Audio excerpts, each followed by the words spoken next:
제 아들은 모든 걸 다 가진 여자와 평생을 약속하려 했습니다. 하지만 예비 며느리를 볼 때마다 제 마음속에선 경고음이 울렸죠. 결국 저는 배달원 옷을 입고 그녀의 집 문을 두드렸습니다. 그리고 그 문 뒤에서 저는 한 시어머니가 될 사람으로서 마주해선 안 될 잔인한 진실을 보았습니다. 이 이야기의 끝을 꼭 함께 해주세요. 제 이름은 한서연, SJ 바이오의 회장이죠. 사람들은 저를 맨손으로 신화를 쓴 철의 여인이라고 불러요. 틀린 말은 아니에요. 험한 비즈니스 세계에서 살아남으려면 강해져야 했으니까요. 제 집무실은 SJ 바이오 본사 맨 꼭대기 층에 있어요. 일부러 그렇게 만들었어요. 서울 전체가, 특히 저 화려한 강남이 한눈에 내려다 보이는 곳, 제가 평생을 바쳐 이뤄낸 것들을 매일 눈에 담고 싶었거든요. 방 안은 꼭 필요한 가구 몇 개만 놓여 있어 어찌 보면 횡하기까지 하죠. 힘이란 건 요란한 장식에서 나오는 게 아니라고 저는 그렇게 믿어요. 오늘따라 창밖으로 보이는 서울의 스카이라인이 낯설게 느껴졌어요. 수많은 빌딩들이 솟아있고 그 아래로 차들이 쉴 새 없이 움직이는 늘 보던 풍경인데도 말이에요. 제 마음속에 자리 잡은 작은 불안감 때문일 거예요. 손에 든 태블릿 화면에는 제 아들 민준이의 여자친구인 김하나 양의 인스타그램 페이지가 띄워져 있었어요. 화면 속의 하나 양은 언제나처럼 완벽했죠. 청담동의 유명한 브런치 카페에서 찍은 사진, 신상 드레스를 입고 파티에 참석한 모습, 유명 갤러리에서 찍은 교양 있는 모습까지 흠잡을 데 없이 아름답고 우아한, 그야말로 요즘 시대가 원하는 인플루언서의 표본이었어요. 하지만 이상하게도 저는 그 어떤 사진에서도 온기를 느낄 수가 없었어요. 정교하게 계산된 각도, 보정으로 만들어진 비현실적인 피부톤, 그리고 무엇보다 영혼이 느껴지지 않는 그 눈빛. 마치 잘 만들어진 마네킹을 보는 것 같았달까요? 수십 년간 수많은 사람들을 만나온 제 직감은 틀린 적이 거의 없어요. 그리고 제 직감은 지금 저 완벽한 사진들 뒤에 무언가 아주 차갑고 이질적인 것이 숨어 있다고 경고하고 있었죠. 그때 집무실 문이 열리고 제 아들 민준이가 들어왔어요. 30살의 제 아들은 저를 닮아 키가 훤칠하고 이목구비가 뚜렷했지만 인상만은 돌아가신 아버지를 쏙 빼닮아 언제나 따뜻하고 선했죠. 어머니, 저 왔어요. 제 걱정과는 달리 아들의 얼굴은 행복감으로 환하게 빛나고 있었어요.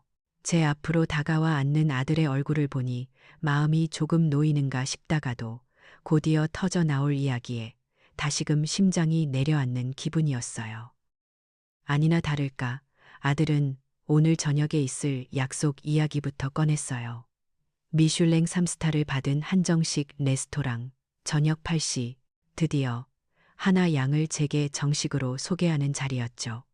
민준이는 상기된 목소리로 오늘 저녁 계획을 늘어놓았어요. 식사를 하고 분위기가 무르익으면 하나 양에게 프러포즈를 할 거라고요. 반지를 주문 제작했는데 하나 양의 가느다란 손가락에 분명 잘 어울릴 거라면서요.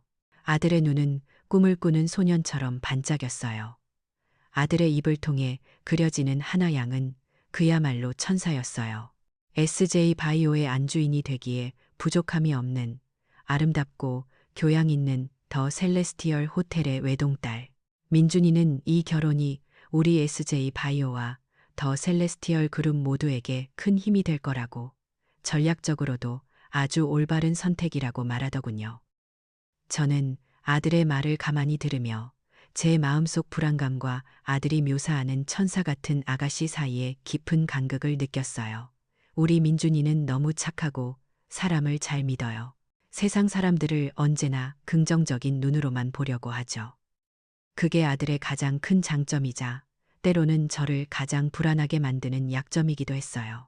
저는 아들의 행복한 이야기에 애써 미소를 지으며 고개를 끄덕여 주었지만 속으로는 차갑게 가라앉고 있었죠.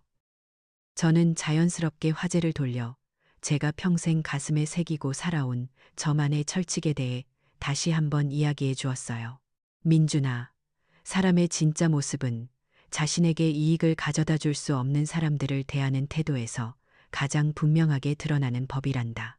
아들은 늘 듣던 이야기라는 듯 웃으며 알겠다고 대답했지만 그 의미를 얼마나 깊이 이해하고 있는지는 알 수 없었어요. 어쩌면 지금의 아들은 사랑이라는 감정에 취해 다른 모든 것을 보지 못하고 있는 거겠죠. 그건 젊음의 특권이기도 하니까요. 하지만 저는 어머니잖아요. 제 아들이 인생의 가장 중요한 선택을 앞두고 있는데 그저 지켜보고만 있을 수는 없었어요. 민준이가 설레는 발걸음으로 집무실을 나간 후 저는 한동안 창밖을 바라보며 깊은 생각에 잠겼어요. 불안감은 점점 더 커져만 갔고 마침내 저는 결심을 굳혔죠. 이대로 저녁 8시를 맞이할 수는 없었어요.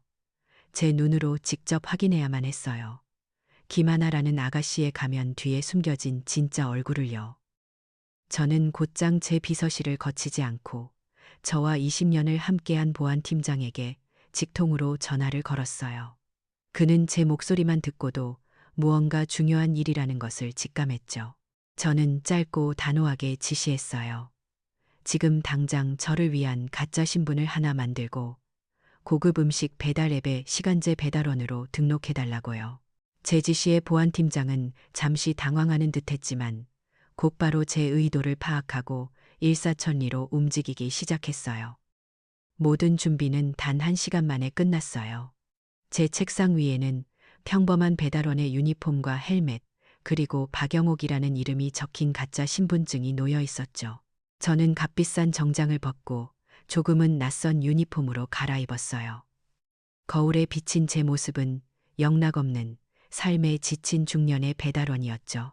조금은 서글픈 모습이었지만 어쩔 수 없었어요.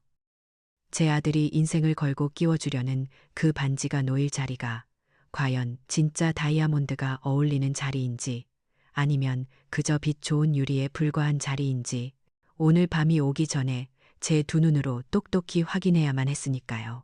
저는 헬멧을 눌러쓰고 누구도 알아보지 못할 제 새로운 얼굴과 함께 제국과도 같은 이 빌딩을 나섰습니다. 고요한 폭풍전야, 바로 그런 기분이었어요. 익숙지 않은 유니폼은 생각보다 거추장스러웠고 헬멧은 시야를 답답하게 가렸어요. 강남의 번화가 한복판에 서 있으니 제가 꼭 다른 세상에 떨어진 사람 같았죠. 수십 년간 이 도시의 정점에서 모든 것을 내려다보기만 했는데 이제는 가장 낮은 곳에서 가장 치열하게 움직이는 사람 중 하나가 된 거예요. 잠시 어색함에 머뭇거리고 있을 때였어요. 주머니 속에서 낯선 진동이 울렸죠. 첫 번째 배달 주문이 들어온 거예요. 화면을 확인하는 순간 제 심장이 쿵 내려앉았어요. 배달지는 잠실의 시그니엘 레지던스, 그리고 주문 메뉴는 최고급 전복죽. 제 아들 민준이가 입이 닳도록 칭찬하던 김하나 양이 혼자 사는 바로 그곳이었죠. 우연이라고 하기엔 너무나 극적인 시작이었어요. 저는 심호흡을 한번 하고 애써 침착하게 음식을 픽업해서 오토바이에 올랐어요. 평생 운전기사가 몰아주는 뒷자리에만 앉아봤지 오토바이 핸들을 잡는 건 정말이지 낯선 경험이었죠. 하지만 진짜 문제는 다른 곳에서 터졌어요. 테헤란로 한복판에서 가벼운 접촉사고가 나는 바람에 길이 꽉 막혀버린 거예요. 제 잘못은 아니었지만 시간은 속절없이 흘러갔죠. 스마트폰 화면에 찍힌 예상 도착 시간은 점점 늦춰졌고 평생 느껴본 적 없는 초조함이 온몸을 감쌌어요. 회장 한서연의 시간은 분 단위로 쪼개 쓰는 금쪽 같은 시간이었지만 배달원 박영옥의 시간은 고객의 인내심에 저당 잡힌 그저 그런 시간일 뿐이었거든요. 결국 약속된 시간보다 7분이나 늦게서야 그 화려한 레지던스 앞에 도착할 수 있었어요. 초인종을 누르자 얼마 지나지 않아 문이 열렸어요. 문틈으로 모습을 드러낸 김하나 양은 값비싼 실크 잠옷 차림이었죠. SNS 속 완벽한 모습과는 사뭇 다른 날카롭고 짜증이 가득한 얼굴이었어요. 제가 늦어서 죄송하다고 말하기도 전에 차가운 목소리가 비수처럼 날아와 꽂혔어요. 제 7분이 얼마나 귀한 시간인지 아냐는 당신 같은 사람이 평생 벌어도 못 살 시간이라는 그런 모욕적인 말들이었죠. 그러면서 당장 이 음식을 들고 꺼지라더군요. 앱 본사에 전화해서 당장 해고시켜 버리겠다고 으름장을 놓으면서요. 저는 아무 말도 할 수 없었어요. 그저 그 아가씨의 얼굴을, 그 경멸감 가득한 눈빛을 똑똑히 보기 위해 고개를 들고 있었죠. 그때였어요. 하나 양의 핸드폰이 울렸고 화면에 뜬 내 사랑 민준이라는 이름을 본 순간 기적 같은 일이 일어났어요. 방금 전까지 악마 같았던 그 얼굴이 순식간에 천사의 얼굴로 바뀌는 거예요. 언제 그랬냐는 듯 세상에서 가장 다정하고 애교 넘치는 목소리로 전화를 받더군요. 어머, 자기야. 나 자기 기다리고 있었지. 별일 아니야. 그냥 배달이 조금 늦어서. 괜찮아. 괜찮아. 사랑해. 그 완벽한 이중 연기를 바로 눈앞에서 보고 있으니 등골이 서늘해지는 기분이었어요. 제 직감이 맞았구나. 아니, 제 직감보다 훨씬 더 지독하구나. 하나 양은 전화를 끊자마자 다시 차가운 얼굴로 돌아와 제게 음식값을 던지듯 건네고는 문을 쾅 닫아버렸어요. 저는 엘리베이터를 타고 내려오면서도 한동안 멍했죠. 그때 복도에서 마주친 나이, 지긋한 미화원 아주머니 한 분이 제게 조심스럽게 말을 걸어왔어요. 제 헬쑥한 얼굴을 보고 무슨 일이 있었는지 짐작했다는 듯이요. 그분 말로는 저 아가씨가 이 건물에서 직원들 괴롭히기로 아주 유명하다더군요. 얼마 전에도 청소하던 직원이 실수로 물을 쏟았다고 무릎 꿇고 빌게 하고는 결국 잘리게 만들었다면서요. 그 말을 들으니 방금 전에 그 행동이 단순히 기분이 나빠서 보인 행동이 아니라 몸에 밴 습관이라는 걸 알 수 있었죠. 건물을 나와 다시 오토바이에 올라탔을 때 또다시 주문 알림이 울렸어요. 믿을 수 없게도 또 김하나 양이었어요. 이번엔 샐러드와 디톡스 주스 세트였죠. 2시간쯤 지났을까요? 저는 다시 그 지긋지긋한 펜트하우스 문 앞에 서 있었어요. 이번에 하나 양은 저를 보자마자 더러운 복도 바닥에 자신의 신용카드를 툭 던지더군요. 턱짓으로 그걸 주워서 결제하고 다시 던져놓으라고 명령하면서요. 제 카드를 더럽히지 말라는 말과 함께요. 저는 굴욕감을 애써 누르며 바닥에 떨어진 카드를 주워 단말기에 긁었어요. 바로 그때였죠. 하나 양이 또 누군가와 통화를 시작한 건 아마 자기 어머니인 듯 했어요. 그리고 저는 제 귀를 의심해야만 했어요. 엄마, 걱정 마. 강민준, 그 멍청이는 나한테 완전히 빠졌으니까. 결혼만 하면 SJ 바이오는 우리 손에 들어오는 거야. 그 늙은 여편네 한서연은 거슬리면 요양원에나 처박아 버리면 그만이지. 근본도 없는 게 회장 자리에 앉아 있는 꼴 진짜 가짠치도 않아. 그 말을 듣는 순간 제 머릿속에 무언가가 툭 하고 끊어지는 소리가 들렸어요. 방금 전까지 느꼈던 굴욕감이나 슬픔 같은 감정들은 온데간데 없이 사라지고 차갑고 날카로운 분노만이 남았죠. 심장이 얼음장처럼 차가워지는 기분이었어요. 좋아요, 김하나 양. 어디 한번 끝까지 가보자고요. 당신의 그 가면 뒤에 숨겨진 진짜 얼굴이 어디까지 썩어 문드러졌는지 오늘 내가 똑똑히 확인해 줄 테니까요. 제가 겪었던 충격과 분노는 시간이 조금 지나자 차가운 결심으로 변했어요. 이제 이건 단순한 인성 테스트가 아니에요. 제 아들과 제가 평생을 바쳐 이룩한 모든 것을 지키기 위한 전쟁이었죠. 슬픔이나 연민 같은 감정은 사치였어요. 저는 오토바이에 기댄 채 그 아기가 어디까지 뻗어나갈 수 있는지 그 바닥을 제 눈으로 확인하기 위해 다음 주문을 기다렸어요. 마치 사냥을 앞둔 맹수처럼 숨을 고르고 있었죠. 얼마 지나지 않아 오후 시간이 되자 다시 한번 핸드폰이 울렸어요. 역시나 김하나 양이었어요. 이번엔 매운 닭발과 와인 세트더군요. 친구들과 가벼운 파티라도 벌이려는 모양이었죠. 저는 아무런 감정도 담지 않은 얼굴로 음식을 챙겨 다시 그 지긋지긋한 펜트하우스로 향했어요. 문이 열리자 이번에는 하나 양 혼자가 아니었어요. 그녀와 똑같이 화려하게 꾸민 친구 서너 명이 소파에 앉아 깨르르 웃고 있었죠. 저를 보자마자 그들의 웃음소리가 잠시 멎었고 이내 흥미로운 구경거리라도 발견했다는 듯한 눈빛으로 바뀌었어요.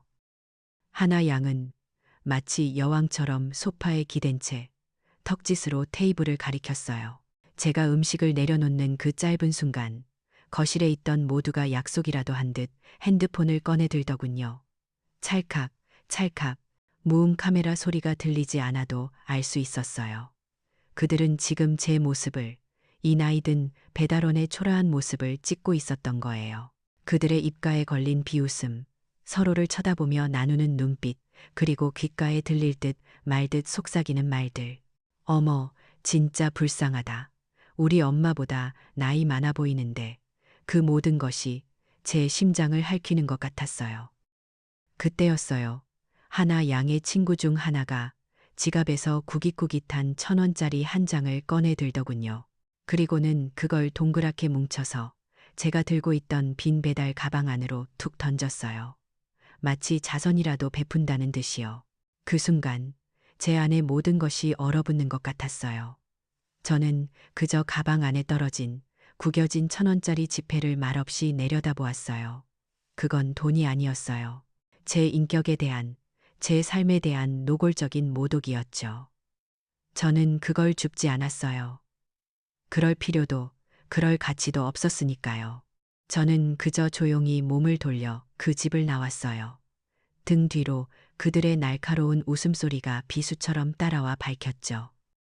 저녁 6시가 다 되어갈 무렵 제 모든 인내심을 시험하는 마지막 전화가 걸려왔어요. 가게로 직접 걸려온 김하나 양의 전화였죠. 전화기 너머로 거의 비명에 가까운 고성이 터져 나왔어요. 주문한 케이크가 다른 걸로 잘못 배달되었다는 거였어요. 오늘 저녁 파티를 위해 특별히 주문한 건데 이걸 어쩔 거냐면서요. 오늘 저녁 파티라니요. 제 아들 민준이와 만나기로 한 바로 그 저녁 약속을 말하는 거겠죠. 저는 모든 것을 직감했어요. 이건 저를 시험하기 위한 마지막 무대라는 것을요. 저는 새 케이크 상자를 들고 마지막으로 그곳을 향했어요. 문이 열리자 안에는 눈부신 이브닝 드레스를 입은 김하나 양이 서 있었죠. 저녁 8시 약속을 위해 완벽하게 준비를 마친 모습이었어요. 하지만 그녀의 얼굴은 분노로 흉측하게 일그러져 있었어요. 아마도 저녁 식사 전에 이 완벽한 케이크와 함께 인생샷이라도 찍어 SNS에 올릴 계획이었는데 그게 틀어져 버린 모양이었죠. 그녀는 저를 보자마자 고함을 지르기 시작했어요. 이 쓸모없는 늙은이 때문에 자신의 완벽한 하루를 망쳤다면서요. 그녀의 분노는 케이크 상자를 향했어요. 제가 들고 있던 상자를 거칠게 빼앗아 들더니 뚜껑을 열어 내용물을 확인했죠. 그리고는 다음 순간 저는 제 눈앞에서 벌어진 일을 믿을 수가 없었어요. 그녀는 그 예쁜 케이크를 그대로 들어 올려 제 머리 위로 사정없이 내리찧었어요. 차가운 크림과 폭신한 빵 시트가 제 머리와 얼굴을 타고 흘러내렸어요. 달콤해야 할 케이크는 이제 끈적하고 역겨운 모욕의 상징이 되어 제 유니폼을 더럽혔죠. 잠시 동안 아무 소리도 들리지 않았어요. 하지만 그게 끝이 아니었어요. 하나 양은 아직도 분이 풀리지 않은 듯 자신의 반짝이는 명품 구두를 가리켰어요. 그리고 제게 제 인생에서 가장 끔찍한 명령을 내렸죠. 무릎 꿇어. 그리고 당신 그 더러운 앞치마로 내 구두나 닦아. 당장. 그 말을 듣는 순간 제 심장이 산산조각 나는 것 같았어요. 아들을 위해, 제 자신을 위해, 그리고 인간으로서의 마지막 남은 존엄을 위해. 하지만 그 순간 제 눈에는 두려움이나 슬픔 대신 차갑고 단단한 무언가가 자리 잡았어요. 그래요, 김하나 양. 당신이 원하는 게 이런 거라면 기꺼이 보여주도록 하죠. 저는 아주 천천히 제 모든 의지를 담아 그녀의 발 앞에 무릎을 꿇기 시작했어요. 이것이 당신의 마지막 만찬이 될 테니까요. 제 무릎이 차갑고 더러운 현관 바닥에 닿으려는 바로 그 찰나였어요. 세상의 모든 소음이 사라지고 오직 김하나 양의 경멸 어린 숨소리와 제 심장이 얼어붙는 소리만이 들리는 듯했죠. 굴욕감보다는 차라리 기묘한 평온함이 저를 감쌌어요. 그래, 이것이 바로 내가 찾던 바닥이구나. 이 추악함의 끝에서 모든 것이 다시 시작될 수 있겠구나. 제 손에 들린 더러운 앞치마가 그녀의 반짝이는 구두를 향해 움직이려는 정말 그 찰나의 순간이었어요. 현관문 도어록 해제되는 소리가 그렇게 천둥처럼 울릴 수 있다는 걸 저는 그날 처음 알았어요. 문이 열리고 그곳엔 제 아들 민준이가 서 있었죠. 아마 저녁 약속에 늦을까봐, 그리고 사랑하는 연인을 조금이라도 빨리 보고 싶은 마음에 일찍 데리러 온 모양이었어요. 손에는 분명 하나 양에게 줄 꽃다발까지 들려 있었죠. 하지만 아들의 얼굴에 피어 있던 행복한 미소는 현관 안의 광경을 보는 순간 그대로 얼어붙어 버렸어요. 아들의 시선은 처음엔 화려한 드레스를 입은 자신의 연인에게, 그리고 다음엔 그 발치에 무릎 꿇고 있는 케이크 범벅이 된 초라한 배달원에게로, 그리고 마지막으로 그 배달원의 얼굴이 다름 아닌 자신의 어머니라는 것을 깨닫는 그 끔찍한 순간으로 이어졌어요. 저는 제 아들의 얼굴에서 피가 빠져나가고 온 세상이 무너지는 듯한 표정을 보았어요. 아들의 손에서 힘없이 떨어져 나간 꽃다발이 바닥에 뒹구는 모습이 마치 슬로우 모션처럼 보였죠. 충격, 불신, 그리고 이해할 수 없는 공포가 뒤섞인 눈동자가 저와 김하나 양 사이를 미친 듯이 오갔어요. 하나 양 역시 예상치 못한 민준이의 등장에 새하얗게 질려서는 아무 말도 못하고 입만 벙긋거리고 있었죠. 그 짧은 정적을 깬 것은 민준이었어요. 아들은 성큼성큼 안으로 들어와 제 팔을 잡아 일으켰어요. 평생 한 번도 본 적 없는 분노로 이글거리는 아들의 눈빛은 너무나도 낯설었죠. 아들은 저를 자신의 등 뒤로 보호하듯 세우고는 사랑을 속삭이던 연인을 향해 얼음보다 차가운 목소리로 물었어요. 지금 이게 무슨 짓이냐고. 그 목소리에는 더 이상 사랑이나 애정은 한 톨도 남아있지 않았어요.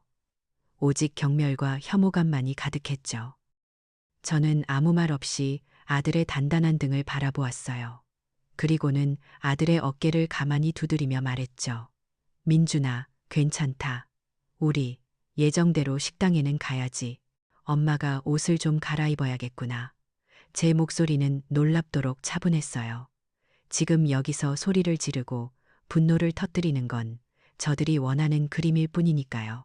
제 말에 민준이는 잠시 저를 돌아보았지만 제 눈빛을 읽었는지 더 이상 아무것도 묻지 않고 제 손을 잡고 그 지옥 같은 곳을 빠져나왔어요.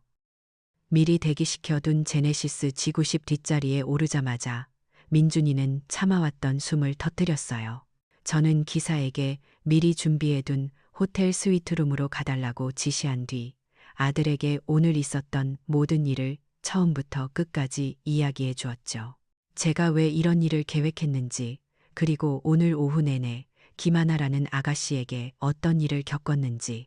제 이야기가 이어지는 동안 아들의 얼굴은 충격에서 분노로, 그리고 깊은 슬픔과 자기 혐오로 시시각각 변해갔어요. 제가 유니폼 단추에 숨겨진 초소형 카메라가 모든 것을 녹화하고 있었다고 말했을 때 민준이는 그제야 모든 것을 이해했다는 듯 눈을 감았어요. 아들은 자신이 얼마나 어리석고 눈이 멀어 있었는지 자책하며 괴로워했죠. 제가 가진 진정한 무기가 돈이나 권력이 아니라 수십 년의 경험에서 나온 지혜와 철저한 준비성이라는 것을 아들은 그제야 깨달은 거예요. 우리는 집이 아닌 제가 미리 준비해둔 호텔의 프레지덴셜 스위트룸에 도착했어요. 그곳에는 제 비서와 스타일리스트가 만반의 준비를 하고 저를 기다리고 있었죠. 저는 샤워를 하고 케이크 범벅이 된 머리를 매만지는 동안 민준이는 거실에서 말없이 창밖을 바라보고 있었어요. 제가 다시 거실로 나갔을 때 저는 더 이상 초라한 배달원 박영옥이 아니었어요. 완벽하게 갖춰 입은 SJ 바이오의 회장 한서연으로 돌아와 있었죠. 제 모습을 본 민준이가 자리에서 일어났어요.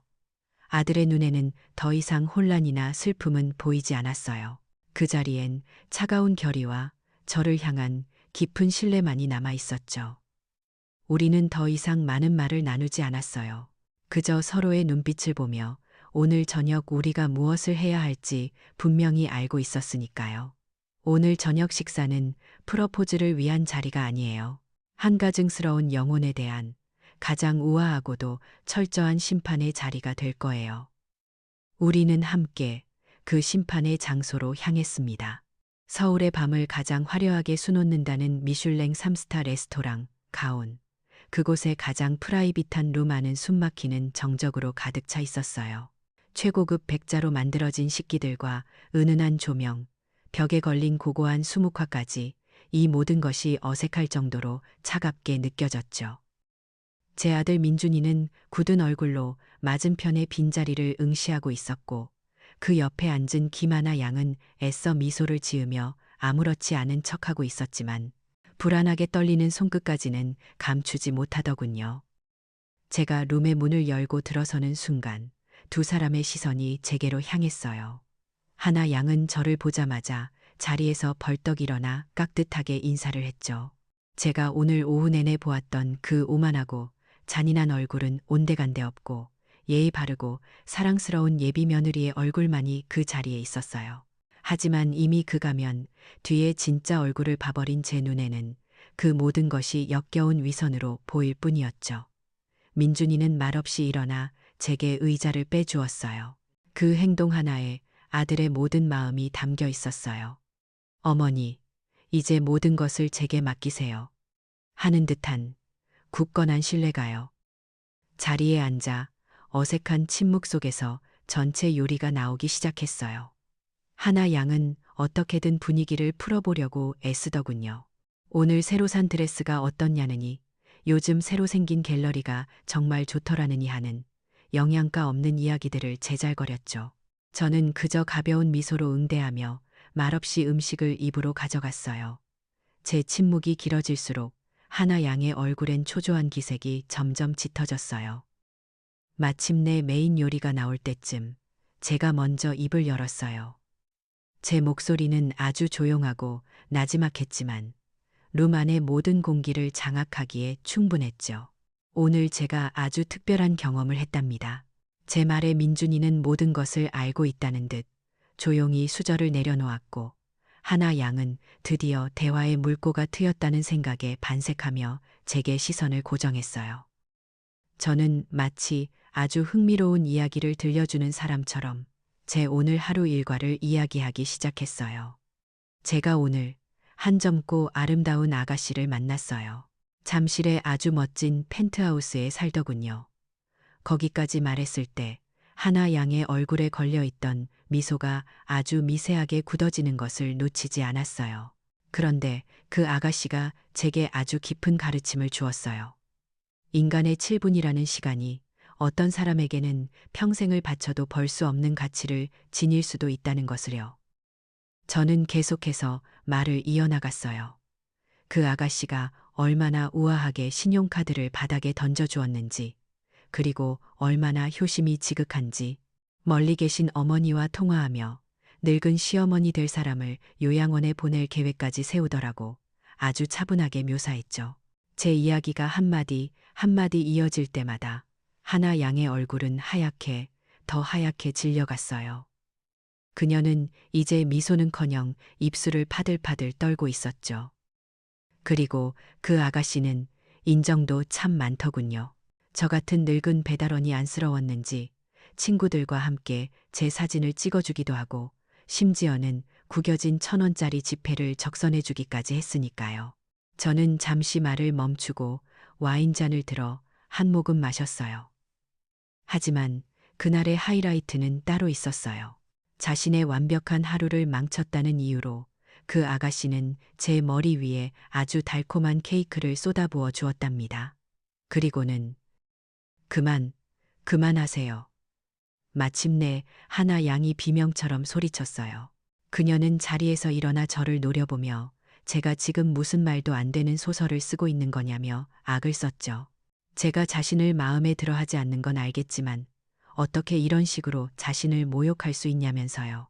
그 모습은 너무나도 처절해서 아무것도 모르는 사람이 봤다면 정말 제가 악독한 시어머니라고 믿었을지도 모르겠어요. 하지만 저는 당황하지 않았어요. 오히려 기다렸다는 듯이 제 옆에 조용히 서 있던 비서에게 눈짓을 했죠. 비서는 곧바로 테이블 위에 태블릿 PC 하나를 올려놓았어요. 그리고 화면을 터치하자 오늘 오후 내내 제가 겪었던 모든 일들이 고화질 영상으로 재생되기 시작했어요. 처음엔 7분 늦었다고 폭언을 퍼붓는 그녀의 목소리가, 다음엔 민준이와 통화하며 180도 돌변하는 그녀의 가증스러운 목소리가 레스토랑의 최고급 스피커를 통해 선명하게 울려 퍼졌어요. 바닥에 카드를 던지는 장면, 어머니와 통화하며 제 험담을 하는 장면, 친구들과 낄낄거리며 저를 촬영하는 장면, 그리고 마침내 제 머리 위로 케이크를 내리꽂고 무릎을 꿇으라고 명령하는 마지막 장면까지. 영상 속의 모든 것은 한치의 거짓도 없는 그녀 자신의 추악한 민낯이었죠. 영상이 끝나자 룸 안에는 완전한 침묵만이 흘렀어요. 하나 양은 이제 더 이상 소리조차 지르지 못했어요. 그녀는 자신의 눈앞에서 벌어진 일을 믿을 수 없다는 듯 태블릿 화면과 저를 번갈아 쳐다보며 온몸을 사시나무처럼 떨고 있었죠. 그리고 마침내 모든 것이 끝났다는 것을 깨달은 순간 그녀는 힘없이 바닥에 주저앉았어요. 그녀는 제 앞으로 기어와 제 다리를 붙잡고 울며 용서를 빌기 시작했어요. 자신이 다 잘못했다며 한 번만 기회를 달라고 애원했죠. 하지만 그 눈물 속에는 단 한 톨의 진심 어린 뉘우침도 없었어요. 오직 모든 것을 잃게 될지도 모른다는 공포와 SJ 바이오라는 권력에 대한 두려움만이 가득했죠. 그때까지 말없이 모든 것을 지켜보고만 있던 제 아들, 민준이가 자리에서 일어났어요. 아들은 바닥에 엎드려 있는 하나 양을 경멸이 가득한 눈으로 내려다보았죠. 그리고는 아주 낮고 하지만 그 어떤 말보다도 단호한 목소리로 말했어요. 우리 끝내자. 내가 얼마나 눈이 멀었던 건지 이제야 알겠다. 그 한마디는 이 길고 지독했던 하루에, 그리고 김하나라는 악몽의 종지부를 찍는 가장 완벽한 심판의 언어였어요. 민준이의 마지막 한마디는 그 화려한 방 안의 모든 소리를 집어삼켰어요. 바닥에 주저앉아 있던 김하나 양은 이제 울지도 빌지도 못했죠. 그저 텅 빈 눈으로 제 아들을 올려다볼 뿐이었어요. 저는 자리에서 일어나 민준이의 어깨를 가만히 감쌌어요. 그리고는 하나 양에게 시선을 내리깔고 제 비서에게 말했죠. 오늘 식사 비용은 모두 더 셀레스티얼 그룹 앞으로 청구하라고요. 아마도 그녀의 아버지가 딸의 마지막 저녁 식사 비용 정도는 기꺼이 내주시겠죠. 저는 더 이상 그녀에게 단 한마디도 하지 않았어요. 그럴 가치조차 없었으니까요. 우리는 그렇게 아무 일도 없었다는 듯이 그 지옥 같았던 방을 나왔습니다. 그날 밤 저는 비서를 통해 오늘 촬영된 모든 영상과 하나 양이 제게 했던 모든 폭언, 그리고 그녀가 자기 어머니와 나누었던 통화 녹음 파일까지 전부 더 셀레스티얼 그룹의 김 회장과 이사회 임원 몇몇에게 조용히 전달했어요. 물론 가장 영향력 있는 경제 전문 매체 몇 군데에도요. 파장은 예상보다 훨씬 컸어요. 며칠 뒤 더 셀레스티얼 그룹 외동딸 배달원 상대 갑질 논란이라는 제목의 기사가 터져 나왔고, 제가 보낸 원본 영상은 순식간에 온라인을 뒤덮었죠. 대중의 분노는 들불처럼 번졌어요. 더 셀레스티얼 호텔 불매 운동이 일어났고 그룹의 주가는 폭락하기 시작했죠. 결국 김 회장은 대국민 사과를 해야만 했어요. 그리고 김하나 양은 모든 상속권을 박탈당한 채 사실상의 유배나 다름없는 해외로 쫓겨났다고 들었어요. 화려했던 그녀의 인스타그램은 폐쇄되었고 세상은 언제 그랬냐는 듯 그녀를 깨끗하게 잊어버렸죠. 그 떠들썩한 소동이 벌어지던 날 밤, 저와 민준이는 그 미슐랭 레스토랑에 가지 않았어요. 대신 저는 아들을 데리고 신당동의 허름한 떡볶이 골목으로 갔죠. 제가 아무것도 가진 것 없이 시장에서 밤낮으로 일하며 악착같이 돈을 모으던 시절에 유일하게 위안을 삼았던 곳이었어요. 플라스틱 의자에 아들과 마주 앉아 맵고 뜨거운 떡볶이를 나눠 먹으며 저는 아들에게 조용히 말해 주었어요. 민준아, 오늘 일을 평생 잊지 말거라. 사람의 진짜 가치는 그 사람이 가진 돈이나 배경, 혹은 겉으로 보이는 화려함에 있는 게 아니란다. 그 사람의 진짜 품격은 자신에게 아무런 이익도 줄 수 없는 가장 약한 사람을 어떻게 대하는지에서 나오는 거야. 그날 밤, 제 아들은 쓰라린 시련의 아픔 속에서 인생에서 가장 값비싼 교훈을 얻었을 거예요. 그 사건은 제게도 큰 변화를 가져왔어요. 저는 이 일을 단순히 개인적인 복수로 끝내고 싶지 않았어요. 이 사회에 보이지 않는 곳에서 묵묵히 땀 흘리는 수많은 박영옥들을 위해 무언가 해야겠다고 결심했죠. 저는 사제를 털어 품격재단이라는 이름의 공익재단을 설립했어요. 서비스직 노동자들이 부당한 대우를 받았을 때 그들을 위한 법률 지원과 심리 상담을 제공하는 곳이었죠. 그리고 우리 SJ바이오에서는 절대적 존중이라는 새로운 사내 정책을 발표했어요. 직급이나 직책에 상관없이 모든 임직원이 서로를 존중하고, 특히 우리의 협력업체나 우리에게 서비스를 제공하는 모든 분들을 동등한 파트너로 대우하는 것을 핵심 가치로 삼았죠. 그렇게 몇 년의 세월이 흘렀어요. 품격재단은 사회에 선한 영향력을 끼치는 단체로 성장했고, SJ바이오의 절대적 존중 문화는 우리 회사를 가장 일하고 싶은 기업 중 하나로 만들었죠. 제 아들 민준이는 아픈 만큼 성숙해졌어요. 사람을 보는 눈이 깊어졌고, 저보다 더 따뜻하고 현명한 리더로 성장해 나갔죠. 그리고 마침내 제 아들은 진짜 행복을 찾았어요. 상대는 재벌가의 딸이 아니었어요.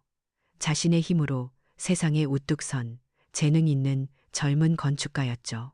그녀는 화려하게 꾸미지 않아도 내면에서부터 빛이 나는, 그리고 무엇보다 자신보다 약한 사람들을 대할 때 더없이 따뜻하고 겸손한 마음을 가진 사람이었어요. 두 사람이 제 앞에서 수줍게 웃으며 결혼 허락을 구하던 날, 저는 제 인생에서 가장 큰 평온과 기쁨을 느꼈답니다. 진짜 품격이란 바로 저런 것이구나. 진짜 행복이란 바로 저런 모습이구나.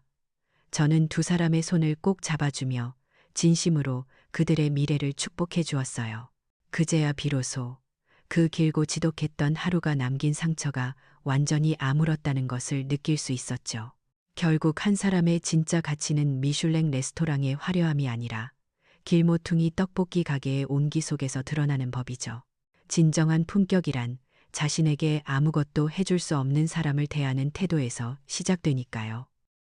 돈으로 살 수 없는 것, 그것이 바로 진짜 존중의 가치랍니다.